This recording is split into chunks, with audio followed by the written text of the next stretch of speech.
Si bocah ini mengambil sebutir telur aneh di danau. Dia dengan diam membawanya ke laboratorium kecilnya, dan dengan teliti mengupaskan kulit di luar. Di dalamnya merupakan telur biru. Dia belum mengupaskan semuanya, ibunya datang memanggilnya tidur. Malam itu dia tidak tenang, jadi sudah ke laboratoriumnya untuk memeriksa.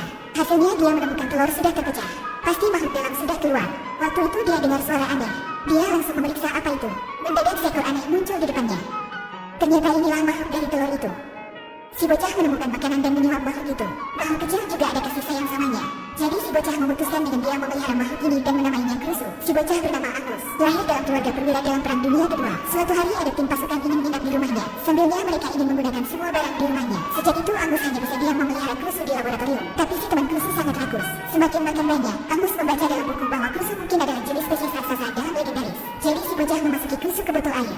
Hanya perlu Krusu diam dalam botol, dia bisa sementara aman. Tapi suatu hari Krusu sangat lapar. Jadi dia sudah masuk rumah menemukan makanan.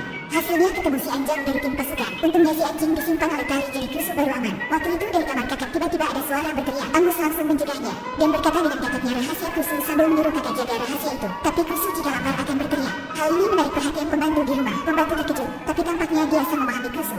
Dia setuju menjaga rahasia tapi menyarankan Angus harus melepaskan Krusu karena dia besar sangat cepat dan pasti ditemukan. Suatu hari mereka keluar dan lupa kunci pintu. Jadi Krusu sekali lagi masuk. Si anjing tadi mencium aromanya jadi mengejar. Krusu dikejar seluruh rumah. Seluruh rumah dirusakkan oleh dua si binatang, bahkan menghancurkan meja makanan para pasukan. Akhirnya Krusu lari keluar dan menyamar dan keluar pengejaran si anjing. Melihat Krusu semakin besar, Angus memutuskan melepaskannya. Meskipun sangat tidak ingin, tapi keberadaannya pasti ditemukan. Sampai suatu hari ada orang sedang memancing di danau. Kedua si mabuk sedang memancing. Mendadak tongkat pancing digigit erat. Si pria siap jaring. Tiba-tiba seekor makhluk aneh muncul keluar air membuat kedua orang mengejutkan. Dia cepat berteriak dan orang lain memotong tali. Tapi orang lain berpikir orang itu mabuk pusing mata jadi tidak ingin ikut. Jadi keduanya mulai perjalanan wisata dengan perahu super cepat di danau. Akhirnya keduanya takut dan memotong tali. Setelah kembali kota, mereka berkata sama orang-orang dalam danau ada raksasa. Tapi semuanya berpikir mereka mabuk jadi pusing mata. Angus setelah dengar kabar langsung ke danau mencari Krusu.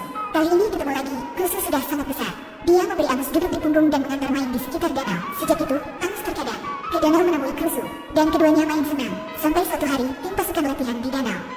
Mereka ingin menembak petasan ke danau. Angus langsung mencegah. Meskipun dia berkata sama ibu dan tim pasukan dalam danau ada raksasa, tapi mereka tidak peduli dan memutuskan menembak petasan ke danau. Jadi Krusu pilu diserang oleh petasan. Malam itu Angus dan si pembantu ke danau mencari Krusu. Tapi karena serangan tadi membuatnya hilang pikiran. Dalam kepalanya hanya ada suara petasan. Krusu menakutkan dan hampir melukai Angus. Akhirnya dia sebagai gila dan kembali danau. Kedua si mabuk melihat Krusu. Selalu berencana berkatnya untuk terkenal dan mencari uang. Jadi setiap hari mereka akan